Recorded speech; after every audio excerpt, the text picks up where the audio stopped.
12th Wednesday, and we've already had a great start to the week. We have some events coming up around town, around the country. We got a Super Saturday coming up with Richard Stock, as well as Building Her Empire event with Maylee and her crew. So if you don't have a Saturday event scheduled right now, you need to make that happen.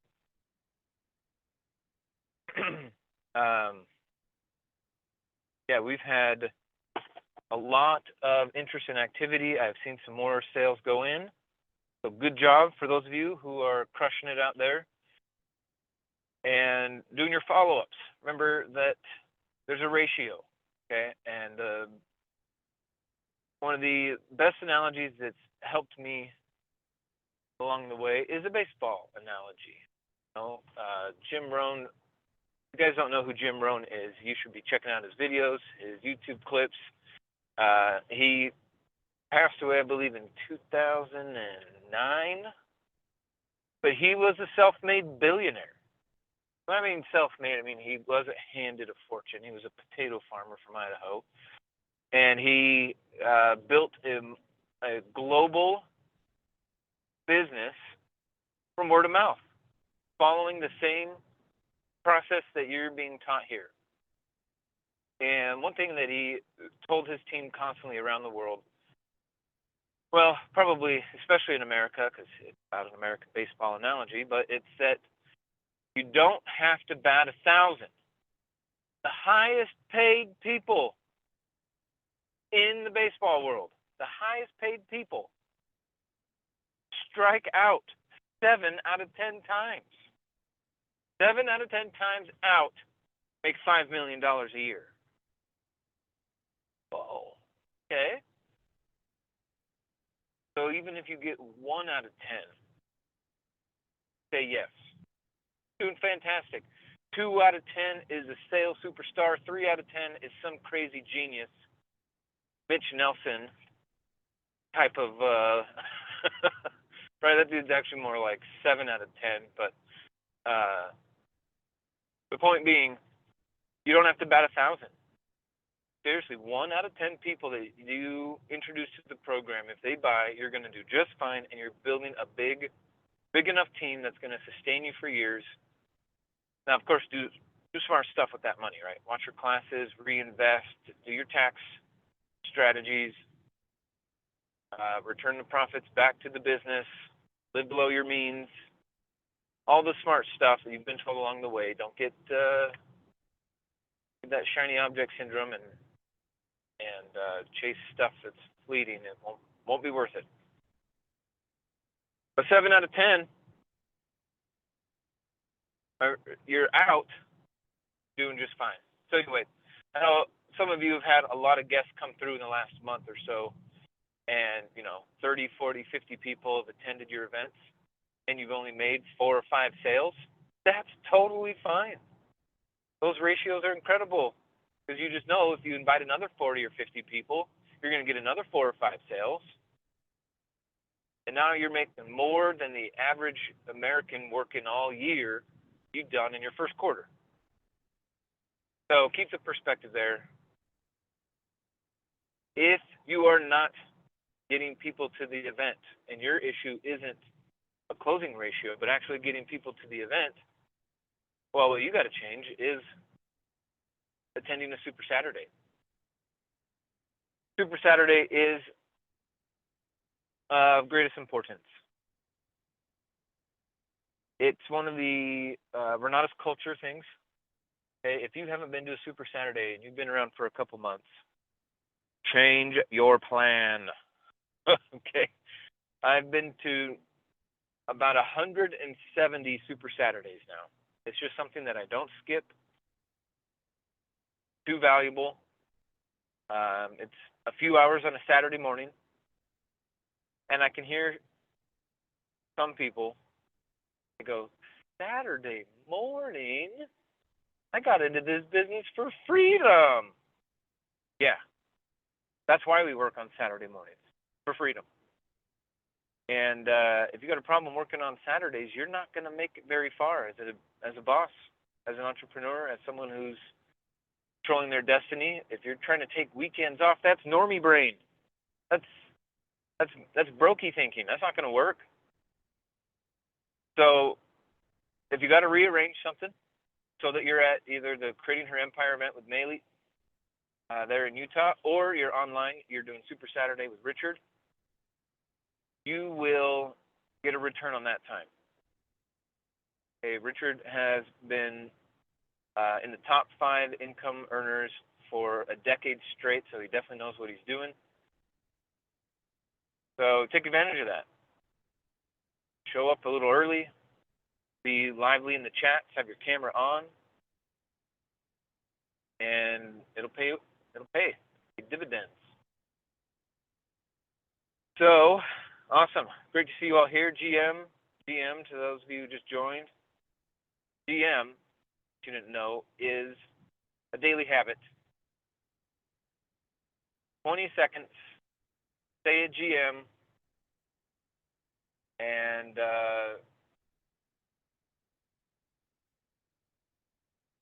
it's the daily habits that are going to make a difference in your life. So we decided to get up every morning, say GM, log into your log into ISN or the Facebook group, whatever you're a part of, say GM, and then get on with your day. But that logging in, that habit, is going to make the difference for you. Okay, so Wealth Wednesday, get it on your calendar. The other thing too is that since a lot of you are making sales now and you want them to hop on these morning calls, you need to have them subscribe. Okay, there's something about 2-step sign-in that allows us to be able to text them and email them all the time without violating any FCC regulations and all this stuff that has changed a lot in the last couple of years. So my point is, send them to wecreaterealestateinvestors.com/newsletter. Not newsletter, just news. wecreaterealestateinvestors.com. Kind of good, right? It's got a ring to it. /news. Have them subscribe. That way all your new people can get the reminders. We send out a monthly newsletter as well as daily text reminders for these calls. And make sure that they get on and that they benefits of this program just like you're getting. Okay, cool. Now as we're waiting for Diane Clark to hop on, this guy, so freaking cool.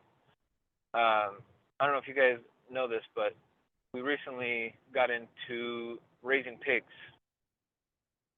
As part of the sovereign mindset, self-reliance, responsibility that Renatus has taught us about our finances, we've taken that to the next level with our food. So I've been raising pigs for a couple of years, and Diane Clark just got pigs last week. So I'm wondering if he's messing around with some pigs right now. And anyway, what a feeling. It's that next level thing. You're going to get your money on point. You're going to get your food and your time on point. You're going to get out of debt. You're going to pay off your house. You're going to have a bunch of savings. You're going to have this vision that's going to pull you forward. And you know that they say health is the real wealth. And one way to staying in control of your health is either growing your own food or knowing who grows your food. And maybe on one of these bonus calls, we'll talk about food systems, how that actually relates to your real estate thinking as well. At the end of the day, it's not that you're in real estate, it's how you think while you're in real estate that's going to make the difference for you.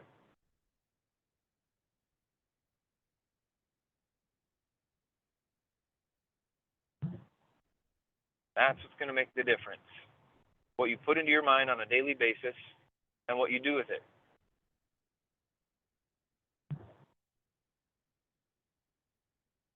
You know, and it's going to be a little strange. Some of you still watch TV. If I came over to your house and you had this big old TV enshrined in your entertainment center, and your whole life was, your living room was oriented to the TV, we're going to wonder what your priorities are. You ever notice that? Go into someone's house and they have it's like their TV's on an altar, and it's like the thing that the living room worships. That's a dangerous way to live, guys. I encourage you all to sell your TV, recycle your TV, donate your TV. What I have in place of where most people have a TV, I have a whiteboard.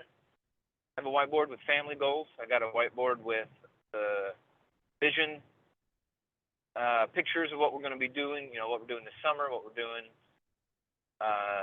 for our business, for our economics, for our health.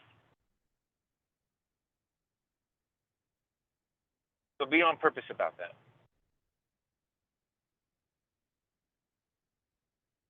The other thing Jim Rohn says is that poor people have big TVs, rich people have big libraries. And rich isn't just the money, right? It's a state of mind. I know plenty of people who have a wealthy mindset that make a decent income. They're not making millions a year, but they got a wealthy mindset, so they have a wealthy life. Then I know other people who are seven-figure producers, but they're chasing the money. They're constantly feeling a lack, and they're out of control. They're not experiencing the same level of wealth. So rich people have big libraries. Poor people have big TVs. One last thing about the living room, and then I'll turn it over, is I changed it. I changed the name. My world, it's not a living room, because why would you live there? That's not where you're supposed to live. That's not what this is about. It's not a living room. So we don't say living room in our house. It's called a lounge. Okay, we're there to lounge. If you want to lounge around, cool, it's the lounge. But it's definitely not a room for living. Right? Life is way too big to fit into a room. So the language that you use curates your experience. And if you want to be a powerful manifester, be sure you're picking your words on purpose. Maybe we'll have Dane talk about that for a little bit, like the language that's changed in his life and in his family, that's allowed him to get the results that he's after, and that he's, hitting some home runs and some grand slams. We'll keep this baseball thing going. For those of you who are brand new, welcome, GM. Let's get into this. Wealth Wednesday. This is something that we've been doing every Wednesday for the last 8.5, almost 9 years. We don't skip a Wednesday unless it's Christmas. Christmas Eve, we're still here. Thanksgiving, New Year's. Well, I guess Thanksgiving's on Thursday, right? But my point is, we don't take a day off, and that's one thing I admire about Dane and the way he shows up in the world. Consistency is key. And when he first got started, he was sitting in the audience. He was sitting there, just like all of you have recently, or had a guest sit there, wondering, is this real? Is this going to work? Will it work for me? Is this the opportunity, the solution that I've been after? And he had a simple goal, which a lot of you have borrowed, is to get one rental a year over the next 10 years. You got 10 rentals over the next 10 years, you're out of the rat race. You don't need to be doing it in 1 year. Now, some of you are fully capable of doing it in a year, and we expect that. Some of you, just the way your life is arranged, is going to take you a little bit longer than a year or 2 or 3 or 5. We'll talk about this on Monday. It's a 5-year, 10-year game plan.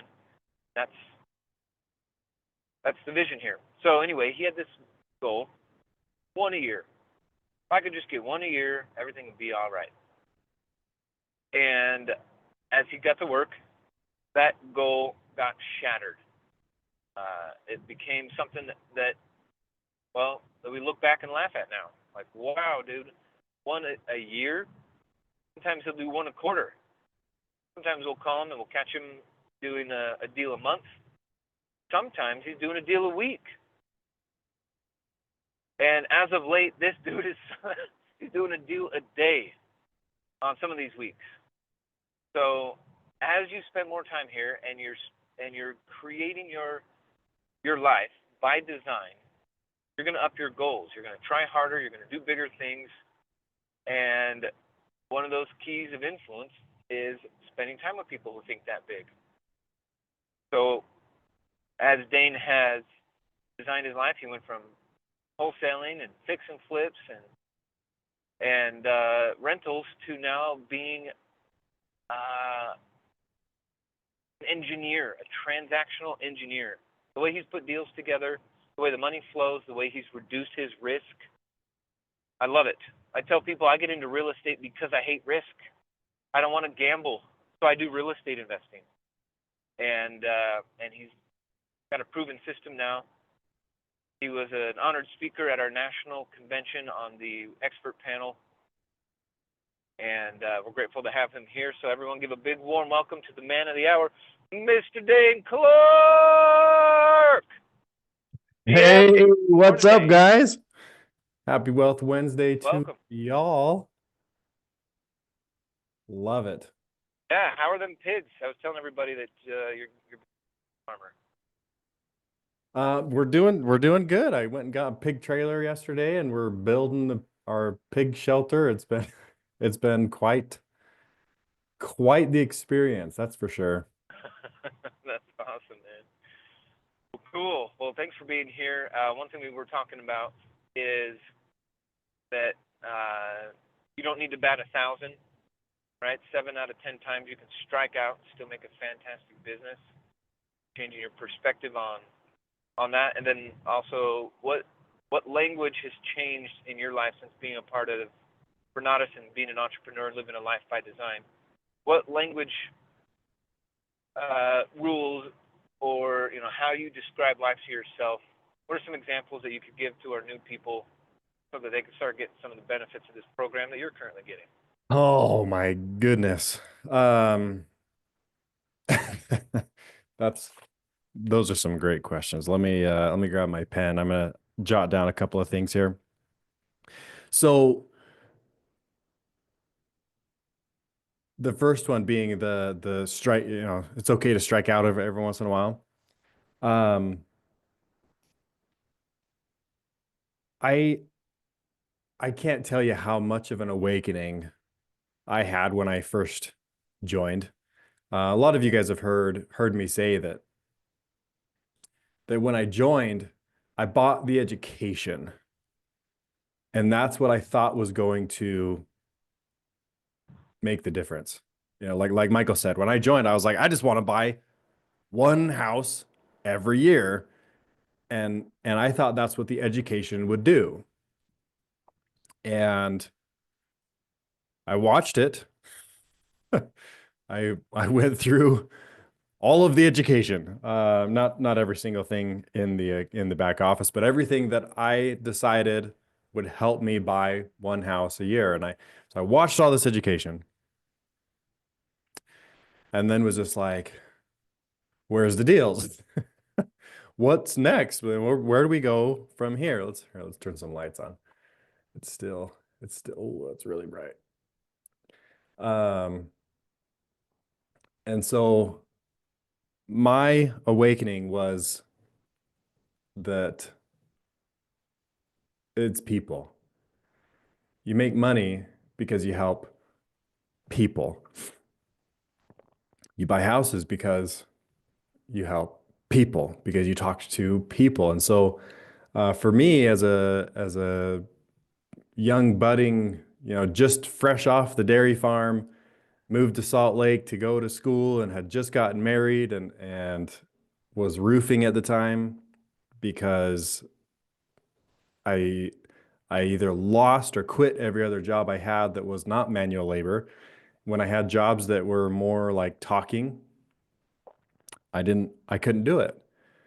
Um, in fact, I was just talking to somebody about this the other day that I tried several different jobs, and the ones that I was the best at were the ones that I could shut up and work.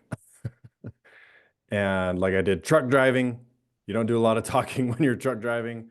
Obviously, milking cows, my whole growing up experience, not a lot of talking. And any talking you do to cows is different than humans. And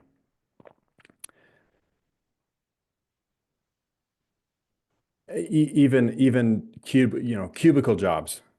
And so anyway, at the time I was roofing because I could shut up and work. And most of the time I worked with people that didn't speak the same language I did. And so it was even easier to just shut up and work because I couldn't understand what they were saying and uh, the broken English that they did speak, it was really just to make sure that we knew what we were doing work. Anyway, and so the awakening that I had was, oh my gosh, I need to talk to people. And so this is where things got interesting because all of a sudden I was like, wait a second, I bought education. Where's my deals? I want to do real estate and it's time to go. And let's see, Michael just froze. Somebody else. Oh, okay. Bruce is moving, huh? Michael froze, but Bruce is moving. Okay, good. So the realization came that it's people that I need to get good at talking to. It's conversations that I need to get good at having. And I was pissed, to say the least. When I came to this realization, I thought my first thought was that I just wasted my money. Like I didn't need to pay 20 some odd $1,000 to for somebody to tell me that, oh, you want to make money? Learn how to talk to people. Like, no, I could have paid a lot less money for somebody to have told me that.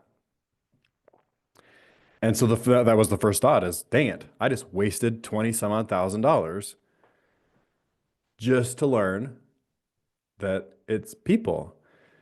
Anyway, so that was the first thought, but obviously I grew up a little and realized like, oh, actually, I wouldn't have learned that if I hadn't have done this and a whole nine yards. So I had my moment of ups and downs, emotional, realizing reality, but this is where the batting or striking out several times. Um, and I think, in fact, here, let me pull this up.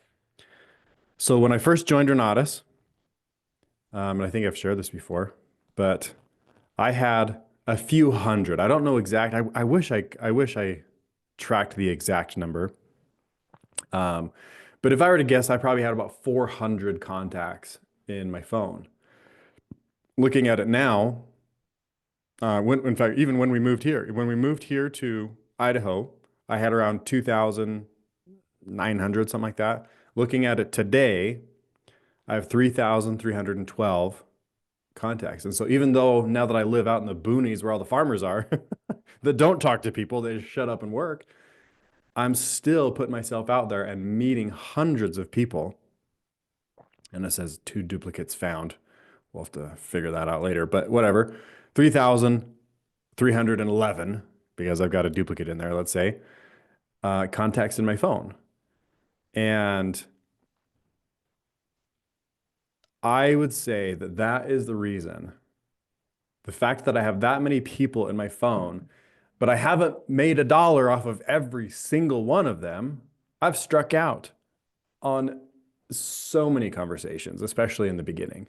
I mean, I could tell you stories where uh, I had taken a class, Tony Scotti to be exact, and I had decided this was for me. Like, thank you, Tony Scott. Thank you, Renatus, for inviting Tony Scotti to come and teach. This was like years after I had joined, and so all of a sudden Tony Scotti's teaching, and I take Tony Scotti's class, and I'm just like, thank you, Tony Scotti, for being the type of person that shares the information that's working in your life. Where at the time, I think he had like 60 deals going at a time. Today he's got over 100. And remember thinking like, this is it. This is why I joined Renatus. I know this didn't exist when I joined Renatus, but this is why. Anyway, so I start having conversations, and I meet this gal. I wish I could remember her name because this was such a pivotal moment in my life. But I meet this gal, and I start talking about contract for deed, and I start talking about seller financing, and and she really needed my help, and I blew it like bad, like to the point where she didn't say it, but I could tell. I could tell that in her mind, I was just a sleazy, quote unquote, sleazy real estate investor trying to make a buck and off of her. And even though she needed my help, and if she said no to me, I didn't anyway. And that was my first attempt of trying to duplicate what I learned from Tony Scotti, going and having that conversation. But and that happened several more times, but that was the first one. But I didn't give up. I kept having more conversations, and I would track, like, okay, when, and I try to it's funny. My wife does this. My wife tells me that I have this face. I have this face that I have, and I'll have to ask her to take a picture of it because I don't even know what it is. But I have this face that she's like, you always get this face when you're replaying conversations that you've had in your mind. And she's like, and she'll walk up to me sometimes and she'll be like, you're replaying a conversation right now, aren't you? And I'm like, actually, yeah, what? Anyway, I don't know the face, but I guess I have a face because I've gotten into the habit where I replay conversations in my mind that I had with people, and I try to pick out and say, okay, where did the conversation go south? I try to remember, like, what did I say? What did she say? Like, what was her body language? What was my intentional body language? Um, and what happened? Like, when was the moment that things started going south? And and I would try to, I'd replay those conversations in my mind and realize, like, oh my gosh, I think it was this. And obviously I was probably really far off in the beginning, but nonetheless, I would do this every single time I had a conversation. Like I said, I've got 3,000 contacts in my phone, which means I've had at least 3,000 conversations minimum, probably several conversations. Even if I said an average of two per person, that's 6,600 conversations, likely more because didn't get the contact information of every single person, but likely more. Thousands and thousands and thousands of conversations. But I've only done like 300 deals. And so, in fact, it's funny because here, let's see how many deals I actually see. I wonder if there's like a correlation here. 345 deals, 3,311 contacts. Yeah, interesting.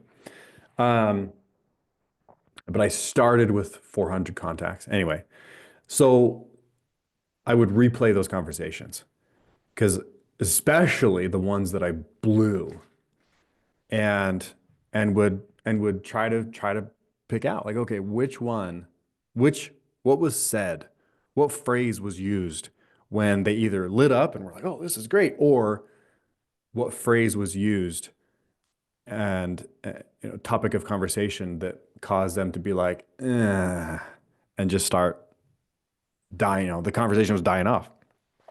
And so I've done this thousands and thousands of times until I just only said the things, only said the phrases that got people excited and like, yeah, this sounds great. Like, yeah, this makes sense. I like the idea, Jordan Belfort. And and I would only say those phrases that would get people to have those reactions. And that was it. And so I can't tell you that um I'm a fancy talker. I can't tell you that I well trained in sales and all that kind of stuff. I've read books, yes, but all I can, basically what I can, my claim to fame, I guess, would be have thousands of conversations, obviously, and replay those conversations in my mind and try to remember which phrases lit people up and which phrases turned people off and got them much less excited about what we were talking about. And so, out of, like I said, thousands of conversations, and I've done 345 deals. Um, 3,000 contacts in my phone, but like I said, more conversations than that. And so the batting average thing analogy, um,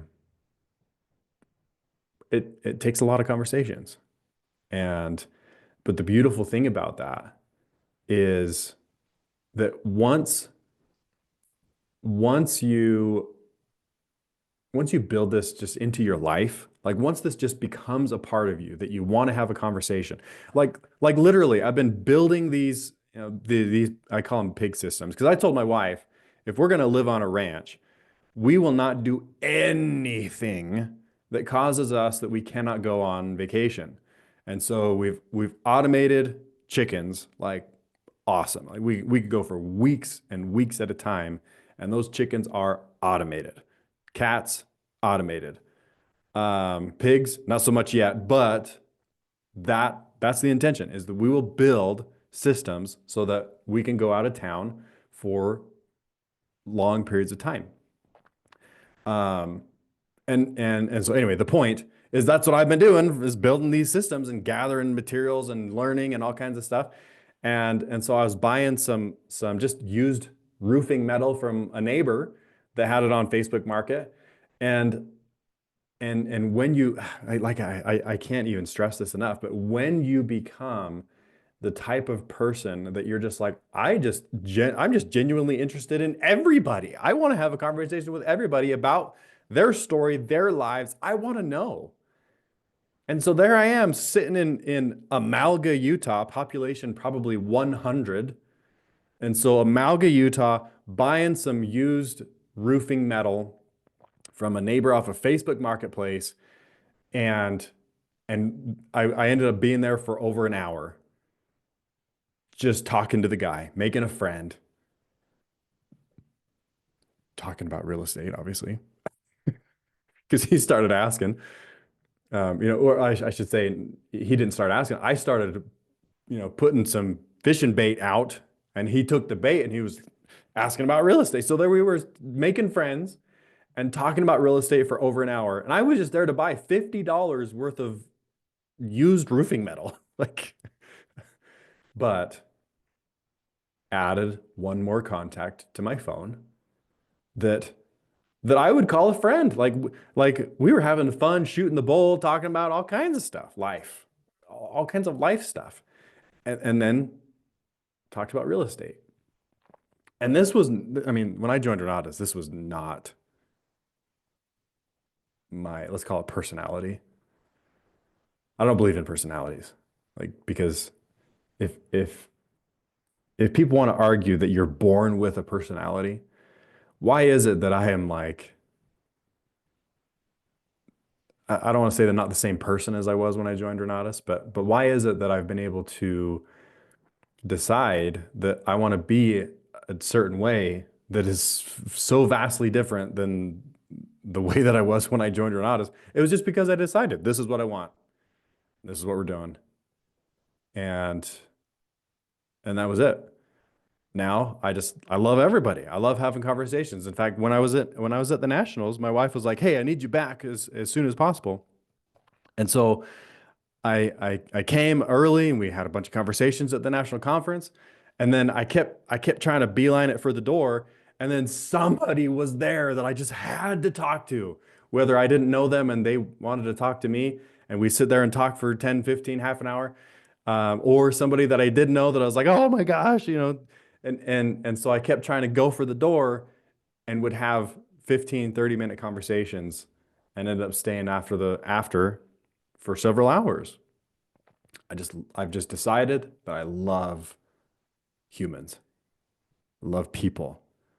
I love hearing their stories. I love telling my stories that arguably really just help further the business. Telling stories of success in real estate, whatever, of success in helping. In fact, I love Bruce Holtz. You can have everything in life you want if you just help other people get what they want. Help enough people get, yeah, just help other people get what they want. And honestly, to me, like the best way to do that is to tell a story that people are like, that's what I want. So buying roofing metal in Amalga, Utah, telling a story to this gentleman that he's just like, I want this. Happens everywhere I go. I need those chicken automations. Oh man, amazing. So we should do a chicken automation theme someday. Yeah, Um, you should do that, Dane. Yeah, because I'm doing, that too in my Philippines property. We do have a chicken, farm, and also the pig, and which I'm gonna ask you that I don't know how you do it because it's always like, smells, and mm, I know you're doing something for your chicken, and that's something. And I told my brothers like, no, don't do that because it's by the beach and stuff. So there's people, swimming and all that, and they mm. complain. So that's the whole thing. So yeah, let me know how you do it. Yeah, I, We I should do can like a show special you meeting sometime. yeah, like for chicken and pigs, So Yeah. yeah, yeah, that's something I'm interested in because we're doing that in the Philippines as we speak. That's So awesome. yeah, thank you That's so much. absolutely awesome. Um, I'm pretty sure you have my number. I can even send you a couple of YouTube videos, but it's a Oh hybrid yeah, of that would be um, great. Thank you. anyway. What incentivized me to get pigs? My wife. My wife said I bought pigs, and so that was my incentive to build all these systems. And I saw a meme somewhere, a meme or short, what do they call those things? And I can't remember if somebody sent it to me or if I just saw it in passing or whatever. But somebody said that um, of the 100% of time that you will spend with your children, 75% of that time that you will spend with your children in a lifetime, 75% of that time is spent by the time your children are 12 years old. The next 15% is spent from 12 to 18 because now they're teenagers and they're starting their own lives and doing things and they're growing up. And then the last 10% is after from 18 until you're gone. You only spend 10% of the last bit of time that you will spend with your kids in your life before you pass away. And so my wife and I have just decided that like we're gonna make the most of this. Like I don't care, this is partially why we live where we live because I want to spend as much time and enjoying that time with those kids from that 0 to 12, like I said, 75% is spent by the time they're 12. And then the next 15, so basically 90% of the time that you will spend with your kids is from the ages 0 to 18. Um, and so, like I said, my wife and I have just decided that we're doing stuff. The kids expressed some interest in doing a pig for the fair, and so we bought two pigs, one for my 9-year-old and one for my 7-year-old. And I, I grew up on a dairy farm. I'm not doing dairy farming because it's not automatable. It is not automatable to do a dairy farm. Well, there are ways to do it, but not that I want to do.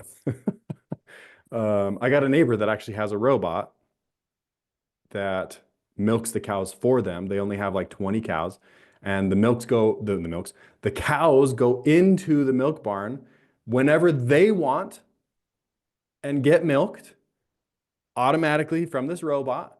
And they usually go in like once or twice a day automatically, and the robot does its thing, and so it's all automated. I don't want to go there. Um, but yeah, so really what incentivized us to get the pigs was my wife said I bought pigs. I was like, we don't have pig stuff. So now we're getting excited about automating pigs. Um, so but yeah, so it's for the kids. We're letting them raise them. They're gonna enter them into the fair, stuff like that. Um, and because of that meme, that you only spend, you'll spend 90% of your time that you'll spend with your children by the time they're 18. And so I want to do anything I can to spend that time with them building stuff, systems, like having doing things that are worthwhile, that are worth telling stories about. And so raising animals, as a kid when I was growing up on the dairy, raising animals, like I appreciated that. I didn't in the moment, but looking back, I'm so grateful for my childhood. And so I want to give that to, I want to give them those experiences. And plus I'm in fact, I was talking to my dad yesterday about this, that I'm not a big fan of inheritance, at least right now, because of what I've seen.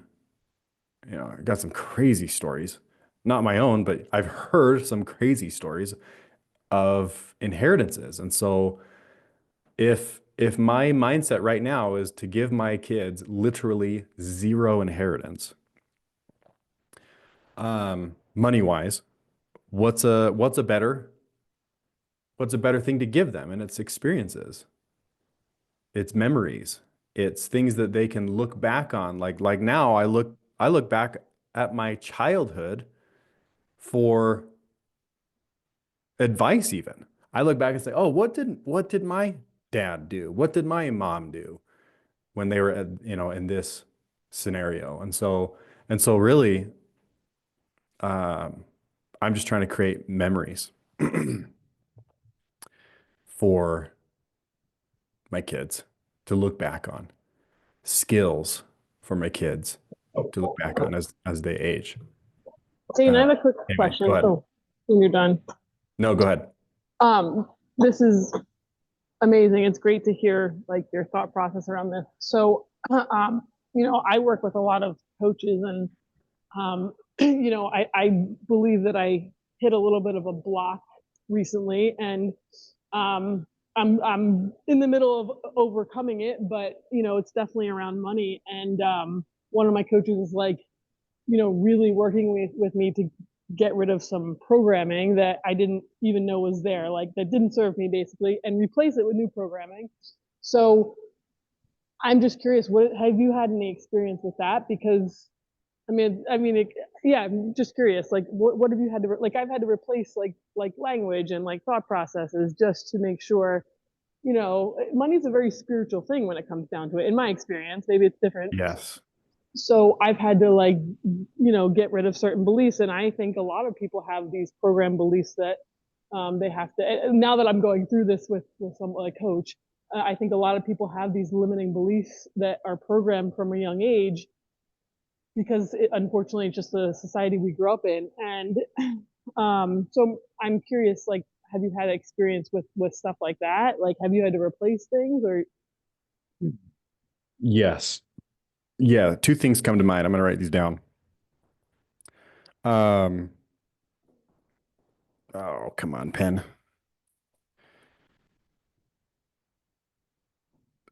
So, in fact, I had this conversation with my dad, and this goes kind of deep. I'm still trying to work this one out in my mind, but couple of Well, all stories. this stuff is really deep. I mean, Yeah. Oh, yeah, yeah. like, So, and I sensed a training coming on about this conversation that I had with my father yesterday. So my dad and I were talking about, my siblings and also some of my cousins and stuff like that. So my dad just lost $120,000 that he notified me yesterday because he lent it to my cousin who brought this big idea of this company that he was going to start and this invention that he was going to create and sell. And he's going to make all this money because like, I know this will work, the whole nine yards. I call it the googly eyes. When, I see this in Renatus too. I saw this in myself that, and where I'm going with this is the principles are the same, regardless of where you go, regardless of how you start, regardless of how you think. The principles of success are no respecters of persons. They are just principles. They are just laws. They are just it is just reality. And our relationship to reality, in my opinion, and this is where I'm going, where I'm sensing a training coming on. I'm just developing it over time. And I guess that's one of the mindsets that I have picked up is I'm always creating the next training. I'm always creating the next presentation. I'm always creating the next something. And it's interesting how when you obligate your mind to that kind of a thing where somebody told me once, it might have been Michael, that you don't know something until you can teach it. And so I'm always trying to come up with teachings, trainings, if you will. And this one just hit me yesterday. In fact, the whole drive home, I couldn't listen to music. I couldn't listen to any podcasts. I couldn't listen to anything because I was listening to my own thoughts about, this conversation kind of shook me like this because, and my dad's at the point where losing $120,000 is like, who cares? Thank you, Renatus. But he was telling me this story about the cousin that came with this business idea. And so this is where my mind was going. That the principles are the same. They are no respecter of persons. And those who follow these principles, because I even had my own story of starting a business, getting investors, kind of like what my cousin did, getting people that brought money in, and it was going to be great. And we lost a ton of money. I even did real estate deals that we got into and it was great. We were going to make all this money and we ended up losing money. And as I peel back the curtain in failed businesses, failed real estate deals, I didn't follow the principles that again are non-discriminatory against one person to the next. Success is non-discriminatory toward one person to the next. It is just were the principles followed or not.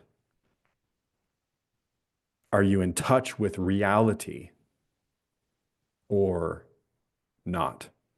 Right? And so here's my dad telling me he just lost $120,000 because of lending money to the cousin so he can get some startup costs so he can do and come to find out, and I didn't know this. Come to find out, he not only borrowed $120,000 from my father, but he borrowed $200,000 from another gentleman and $600,000 from. So he's 6, 7, 8, 9, almost $1 million borrowed to get this thing going, and it's just kaput. And the only thing I could think, because again, I did that on my second real estate deal. I didn't follow I didn't follow reality, the true principles of success. I call it the googly eyes. I had the googly eyes. This is a deal because they say it is. And because the realtor says it's a deal. But if you really peel back the curtain, that real estate deal that I lost money on, that wasn't a deal. That wasn't a deal from day one. But I didn't realize it until it was too late. And the only thing that could come to my mind was that businesses started from scratch are not, it's extremely rare that they are instant successes. I look at even the business that I'm in today. In fact, I want to tell a story. Does anybody know how Steve Jobs started Apple, one of the richest companies in America? He didn't start it because he was like, I got these big ideas and I got this, and we got to get investors. We got to. No. Apple started because Steve was sitting in a computer store and he overheard somebody say, and obviously I'm not like I'm butchering the story, but the key point here is he was sitting there and he heard somebody say something that they needed and they were willing to pay for. And Steve put his hand in the air and said, I will do that thing in order to get paid. He didn't even have the name Apple thought up yet. He didn't even have the business model thought up yet. He didn't have investors. He didn't have he didn't have a business plan. He didn't have pricing this or that or website. Nothing. He was sitting there waiting for an opportunity, obviously in his life. You know, if you've read the stories, like he was going to college and just kind of dilly-dallying and whatever. But he was looking for an opportunity. He wasn't at the computer store looking for an opportunity. He was just of the mindset, I'm looking for an opportunity. And when it arises, I will see it. Somebody said, I need this done and I'm willing to pay. And he's like, I'll do it. And so he, proof of concept, made $1 before he even had a company. He made his first dollar in revenue before he even had a name, before he even had his big idea. Versus you hear all these stories of investing and building and growing and putting something huge together, and a lot of money spent, a lot of time spent before you make dollar number one. What's the difference? I even look at my own story and the business, you know, I got a couple different real estate streams now, but let's talk about the first one. The very first deal I did as a lender wasn't because I was like, I'm gonna start a business doing that. No. Somebody put their hand in the air, or I shouldn't say put their hand, somebody had their hand out with money to say, I need this thing done and I'm willing to pay. And I put my hand in the air and I said, I'll do it. Even though I was like, I don't know how. I didn't know how I was going to do it, but I just said, I'll do it. I'll figure it out, because the money was already there the compensation was already offered and the opportunity extended. And I said, why not me? And I did a lending deal. I did a loan deal. And it was funny because I wasn't smart enough at the time to have the light bulb turn on. But because I was still trying to like fit in the box and do the other thing and whatever, just because that's what, you know, a lot of the community was doing at the time, was doing fix and flips, and fix and flips were great. And it was funny because I kept on trying to do more fix and flips and even did some.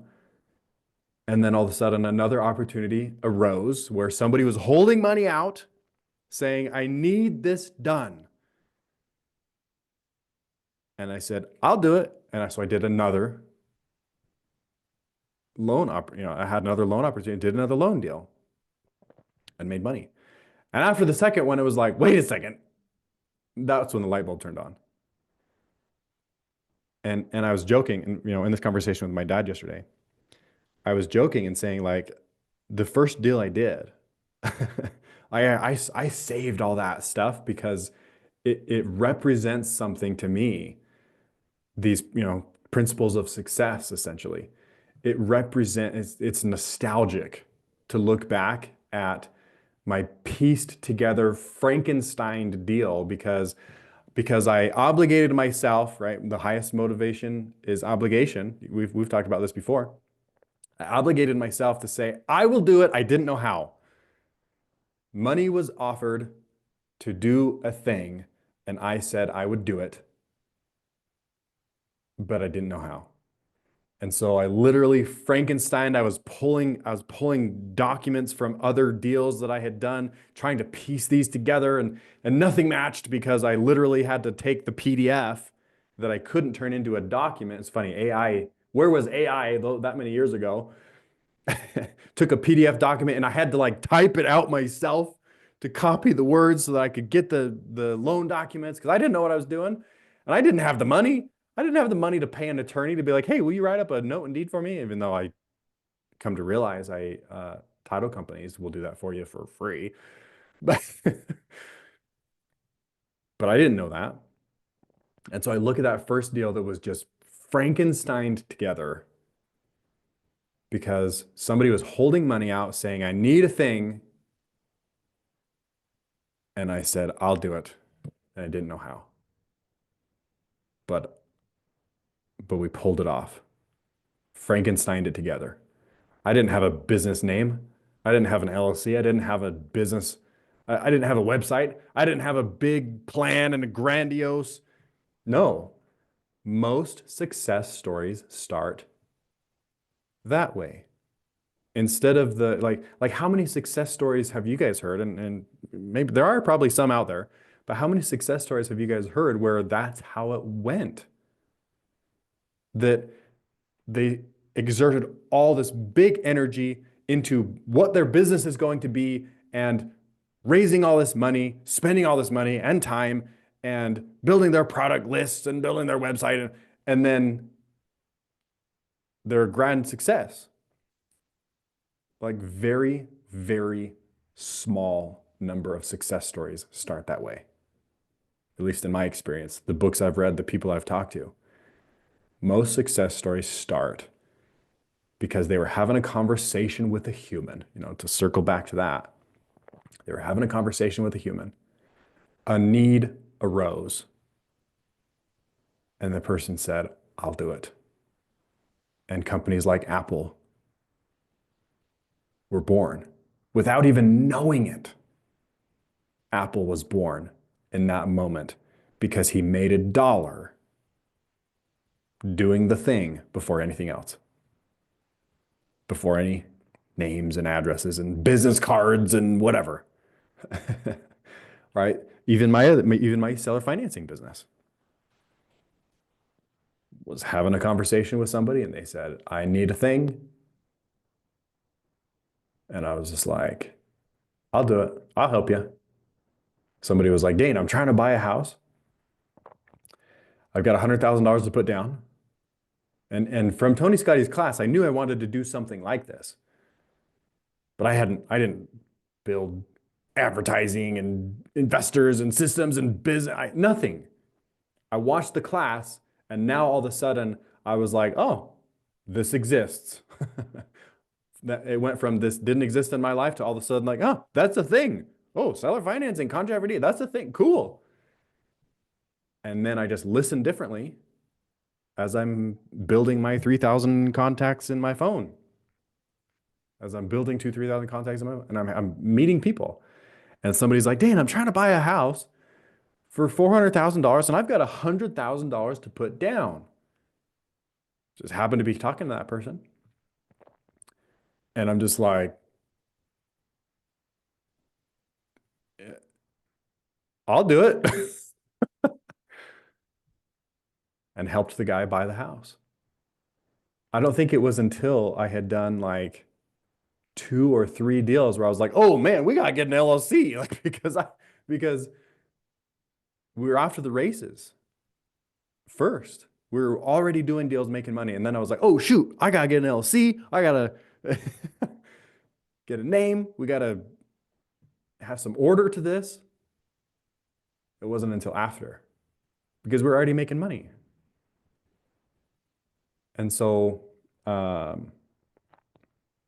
let's see, who sent us down this rabbit hole? Tamara. I don't have all the answers to, oh, here are all of the principles of success.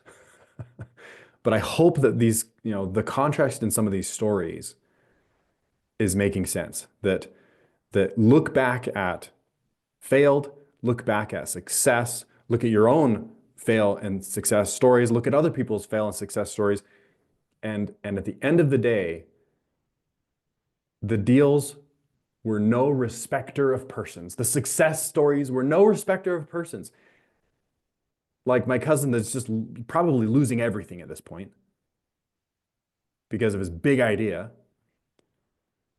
He didn't follow the principles of success.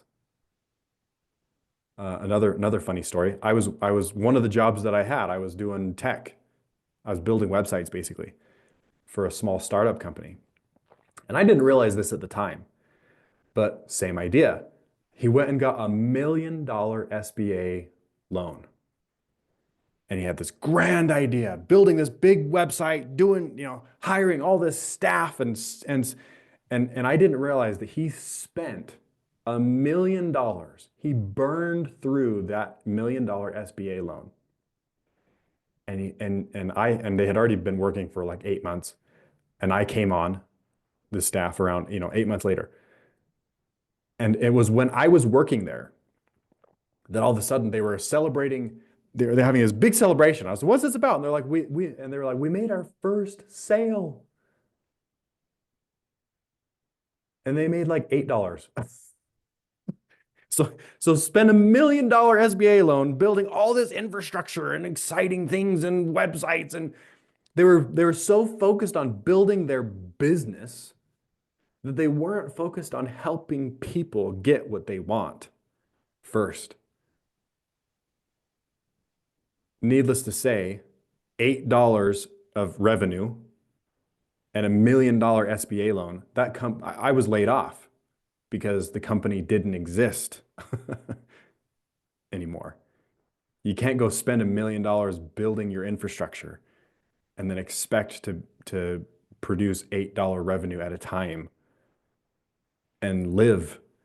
In fact, that was the story. Some of you guys have heard this story. I was actually on vacation, sitting in a hotel, and I got a phone call from my boss, and he said, Dane, when you get home from vacation, I'm really sorry, but you don't have a job, or I don't have a job for you. When you get home, we're done. The money's gone. And so I don't even have enough money to pay your next paycheck. He didn't follow the principles of success. And nothing against it. It wasn't personal. Nothing personal. Never is. He didn't go start solving people's problems first and then turn that into a business. He tried to build a business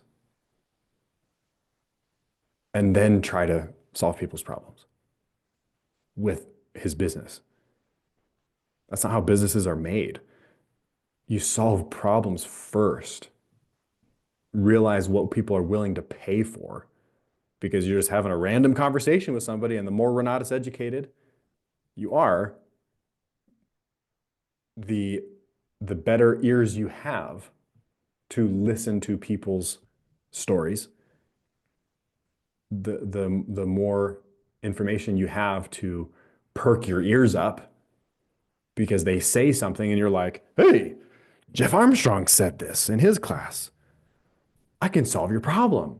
Or Tony Scotti, or Chris Albin, or whoever. And all of a sudden, solutions pop into your mind because you're just having a conversation with somebody. And they say some stuff and you're like, I know the answer to this. I know how to solve this problem for this person because you're not as educated. Oh, principles of success are no respecter of persons. They're just principles, and how rooted in reality you are makes all the difference. And it's funny because I forgot to mention this part of my dad's story where he just lost $120,000. Same cousin actually came to me for money, and I told him no because I could see it. I could see the writing was on the wall. He was not living by these principles of success. And I even told him, I was like, dude, go make $1 first. Like, go get somebody that says they're willing to pay for your idea and just build it for them. And if you don't have the money for the materials, work a deal with that person to say, hey, if you'll help me get the materials, it's like a properly run fix and flip at that point. The googly eyes, yeah. It's like a properly run fix and flip at that point where like, hey, you got a $50,000 remodel. Well, we need money for materials. Like, okay, I'll buy the materials on my card and you do the labor. And so that way, and every time you finish the labor, then I'll pay. So basically you mitigate your risk on a, and this is one of the biggest mistakes I see people make is in their rehab management of when the money hits the contractor's bank account. Story for for another conversation, but essentially the principles of success when you're doing hiring contractors is you make sure that at any point you can fire that contractor, hire another one, and not lose money because you have not given away your bargaining power, your money. He could have done the same idea of, oh, I don't have money for materials, and so I need some money for the materials. And then once I hit this benchmark, if I can get paid for some labor or whatever, maybe he doesn't need it for his, this is a startup actually. So he doesn't need money for labor until the product is done. So just money for materials from his buyer could have happened. And I even gave him this advice. But he wasn't firmly rooted in reality. These principles of success that are no respecter of persons. Anyway, let's see. Tamara, P.S. I have a quick real estate question before we end. Go ahead with that. Okay, cool. Thanks, Dane. This has been great. So my question is, when you are buying a property and you have a buyer, you have a buyer coming to the table with their option fee, if I remember correctly, and is that what covers your down payment for the purchase when you're purchasing it before you officially sell it to them on closing day? Like if you yes and no. So the way I do it, I usually do bring some money to the table in most cases. But not all. And so, but to answer your question, yes. So for example, let me think of a deal that would be, okay, yeah, let's do this. Share, Safari, deal check. Oh, how good am I at remembering? Okay, so here's a deal. You guys can see this, I hope. Yeah. Let me move this over here so I don't have to kink my head. So I bought the house for $645,000. My buyer brought $136,000. He brought that the day I bought it. I got a hard money loan for $513. And so he brought his 136. So in other words, what I'm showing here is I actually got paid on this one. Usually I'm like a little bit of money out of pocket, but looks like I don't know. For some reason, I got paid a couple $1,000s. And the way this looks, in fact, this is probably even not perfectly accurate. Here, let's go look at the settlement statement here.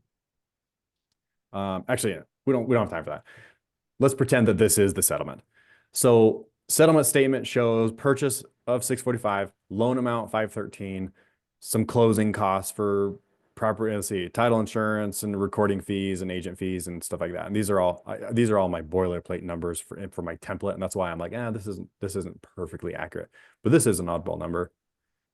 Anyway, I was paid some money, and so on the settlement statement, there was a $136,000 credit or debit credit, I forget, applying towards my purchase. $136,000 applied towards my purchase. That came from my client. And I got a $513,000 loan, which came from the lender. Hard money, private, whatever you want to call it. So 513 from private, 136 from my client. And so in this case, yes, I was no money out of pocket just to buy it. Now I had a hard money loan, which I needed to refinance. And so if I come down here to my refinance, I did a 75% loan to value. And so if you remember, oh, it's right here.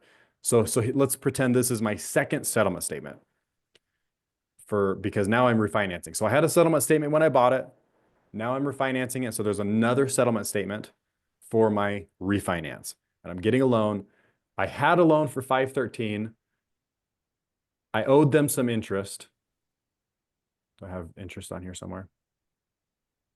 Total loan costs for refinance.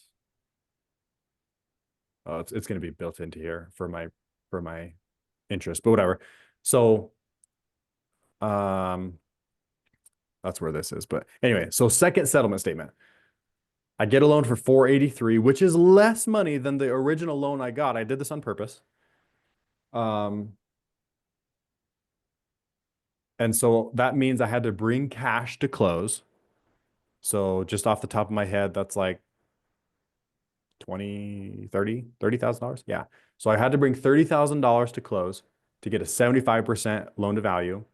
Plus I had $19,000 in loan fees. It's funny, like back in 2020, this was usually like 7. But today's world, loans are more expensive. And so pretending this is the second settlement statement, I had to bring $44,000 to refinance it. $30,000 just because the difference of the loan from the original loan I got was 513. I got the new loan for 483, which means I automatically had to bring $30,000. Plus I had $19,000 in loan fees. And I also had, well, this is a negative because my client started making a payment on day 1. Or I should say the first day of the very next month that I bought the house. And so this is basically offsetting the payments I received. I think if I do this, yeah, here we go. So I was accruing $4,000 a month in interest on my hard money loan, but I also was receiving monthly payments for 4 months. If you notice here, from my buyer. And so I received $21,000 from my buyer, from my client. So at the end of the day, I was still out of pocket, $44,000 when all the dust settled. And so apples to apples, pretend I had 40,000 or yeah, 41, pretend I had $42,000 in a savings account. And I'm like, okay, what should I do? Should I put that $42,000 in a CD? Should I put that $42,000 in 6169 Reflection Ridge Drive?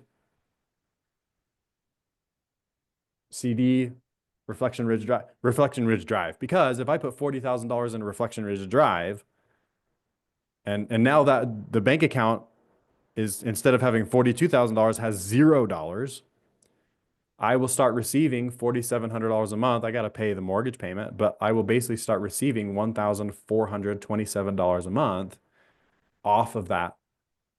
Let's call it apples to apples CD. And so, yeah, the money is gone. I had it to invest.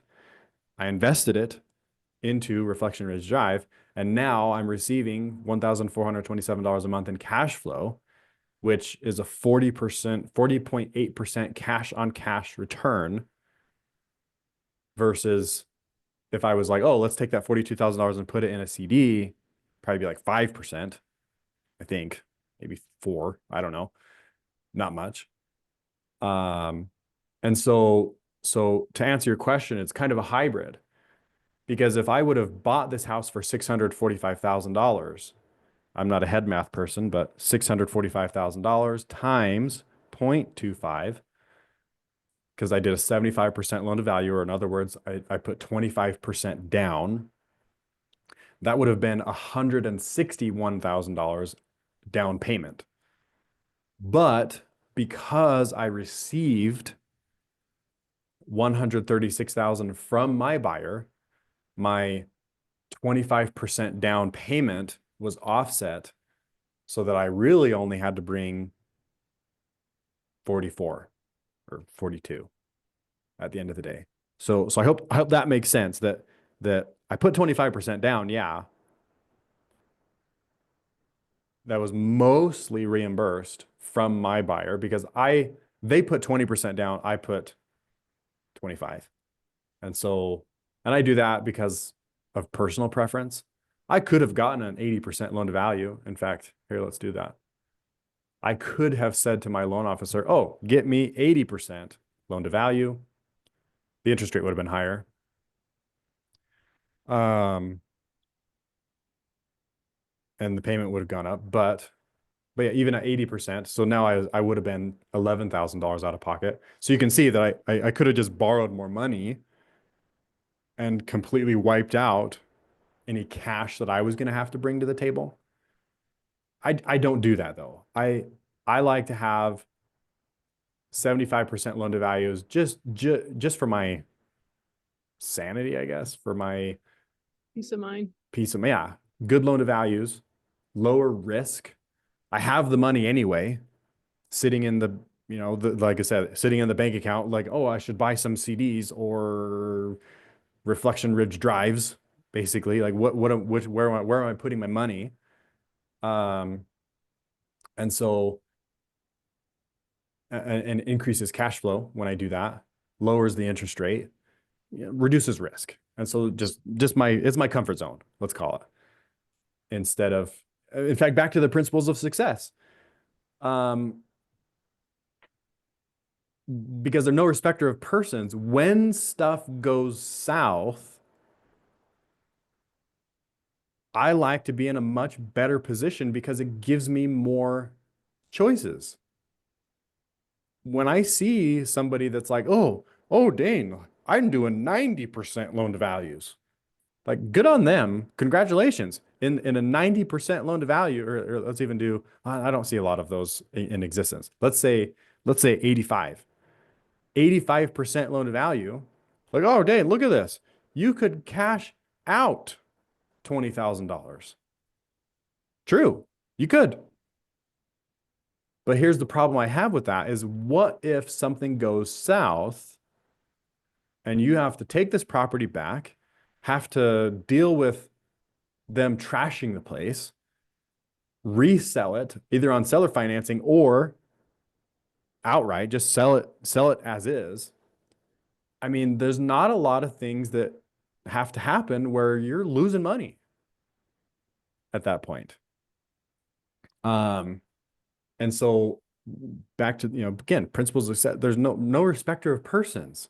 It's just reality that if something goes south and you owe people more money, your options are limited.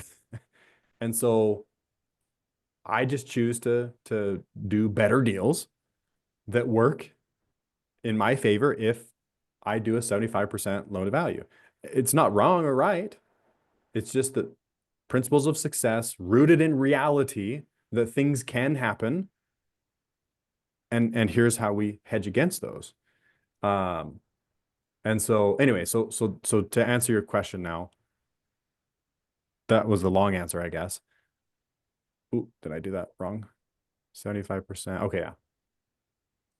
So they offset my down payment. I could get them to bring all of it. And in the beginning, I did. In the beginning, because I didn't have the $42,000 sitting around, burning a hole in my pocket, wanting to invest it somewhere, wanting to put it somewhere. I didn't have it. So I had to take a little more risk. But in those cases, what I actually did, instead of just going and getting a higher loan like that, what I did was, here, let's see.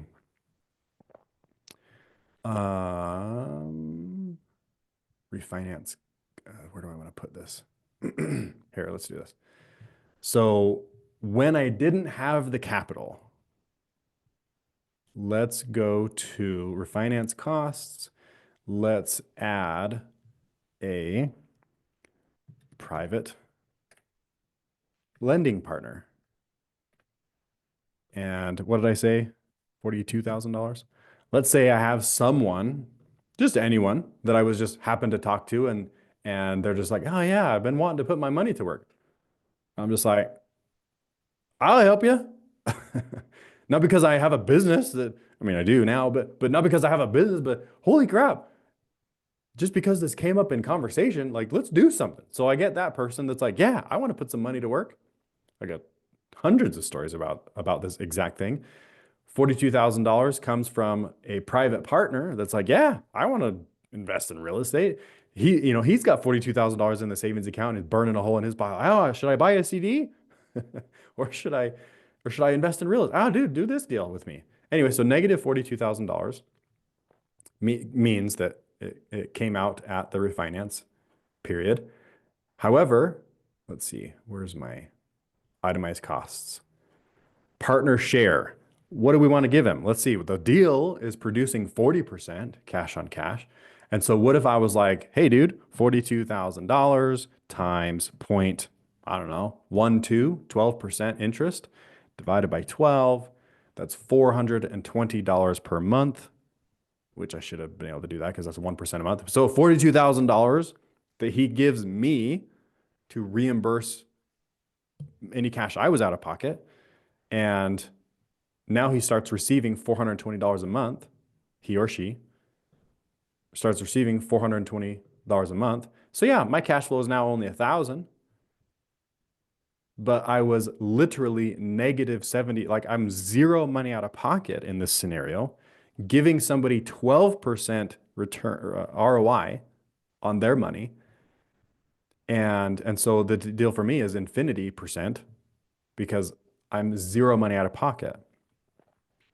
And so this can be done a couple ways. The way I just showed you, or I've got a deal right now. In fact, I might have showed this deal last week, that I'm currently working on. We're ordering it, basically the team is working on it now. We've got appraisers going, got title companies, where I'm going to buy the house for 500,000, turn around and sell it for 550. The house is probably going to appraise for $700,000 today. And so this will be a deal where I'm literally no money out of pocket. And if I am, it's like a few $1,000s for some closing costs, essentially. And if I remember right, the cash flow might be between 800 or 900 a month. And so in that scenario, like I don't need to bring anything because the value's there. Or like in the scenario I just showed you, I don't need to bring anything because again, the value is there. Just different ways, different methods to get to that.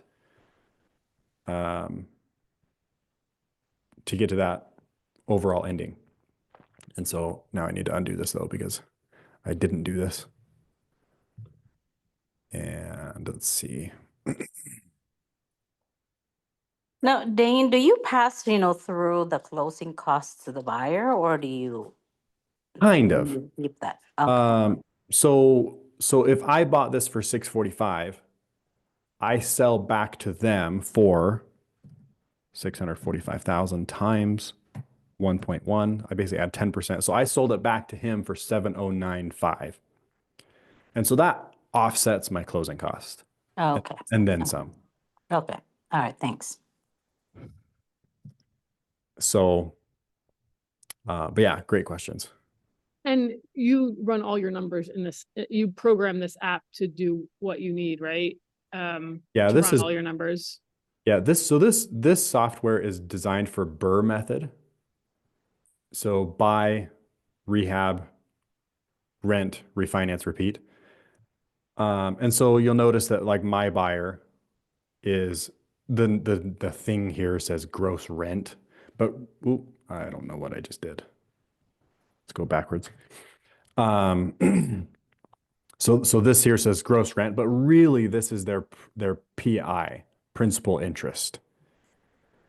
Because that's like the bare bones of the payment that my client pays is principal and interest. Plus they pay taxes, insurance, loan fee, HOA on top of that. And so his total payment is $53.84. And then I pay taxes, insurance, loan service sorry, no partnership, HOA.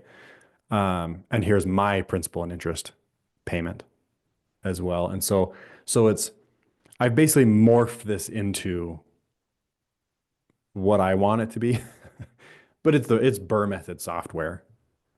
So, so that $40,000, sorry, that you put in, Mhm.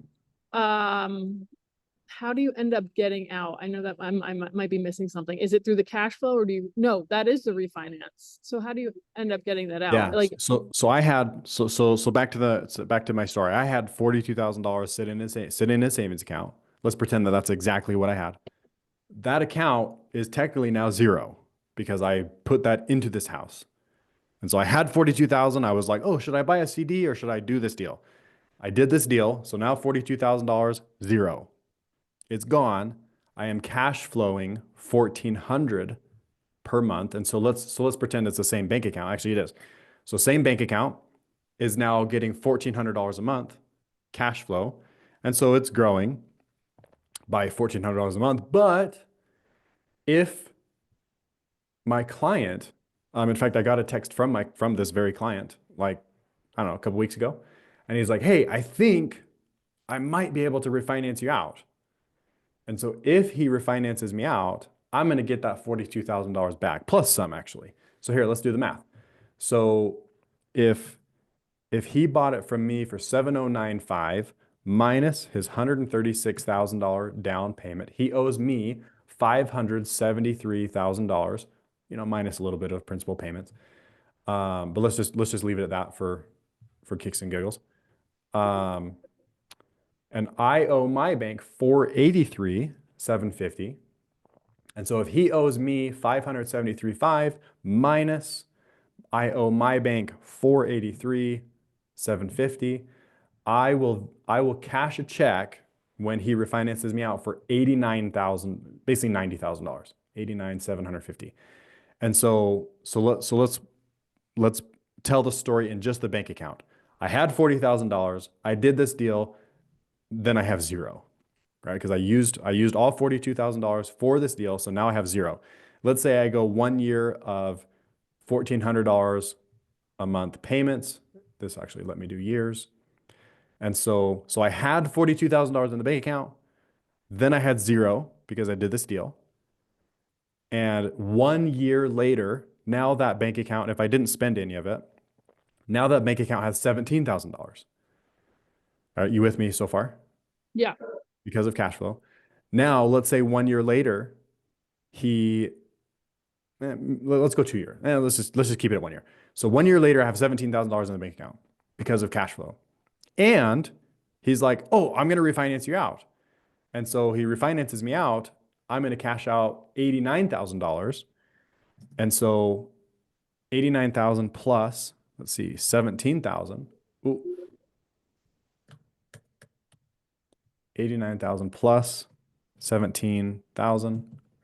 So now, so basically, now in that same bank account, I have $106,000 1 year later. Because he refinanced you out, you get your $40,000 back and the cash flow. Exactly. So it's like a CD. Yeah. Apples to apples. It's like a CD. It's as if I bought a CD with that 42,000. I got it back plus a lot more. And go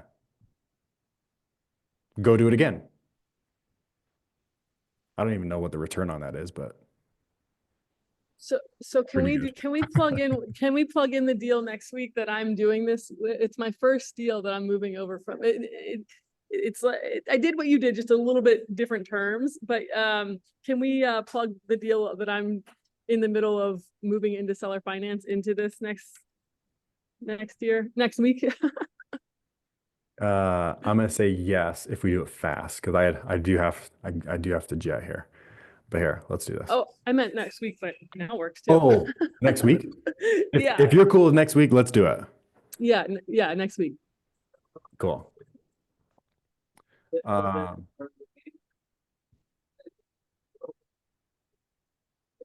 Although if you have time now, I'm down.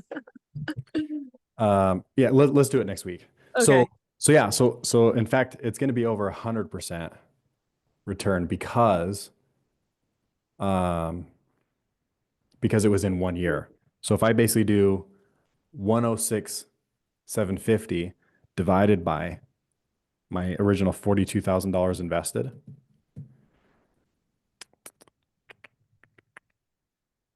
oops,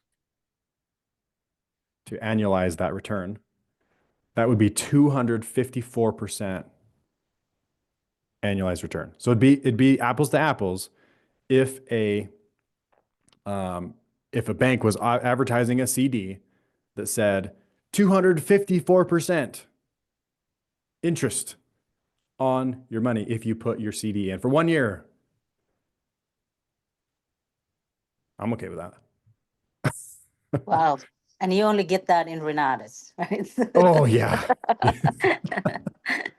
That is Yeah. awesome. That's an awesome return. But Not see, bad. Pat says, It's just not bad curious, at do all. you invest in stock market? I do not. I think I have a 401k from a previous job or an ROR, a Roth. I might have a Roth from a previous job. That's probably in the stock market, but I don't even know anything about it. There's probably some money in there. I don't know. It's not in my consciousness. So yes, I have money there, but not consciously. It just left over from previous job. There's probably like $10,000 in there, maybe. Anyway, we got to wrap it up. Was somebody asking a quick question, or we good to go? You're a rock star, Dane. I appreciate you, brother. I put in my calendar to run the numbers for my deal next week for your call. Yeah, don't forget. Remind me. Right, cool. But yeah, we can run some numbers for sure.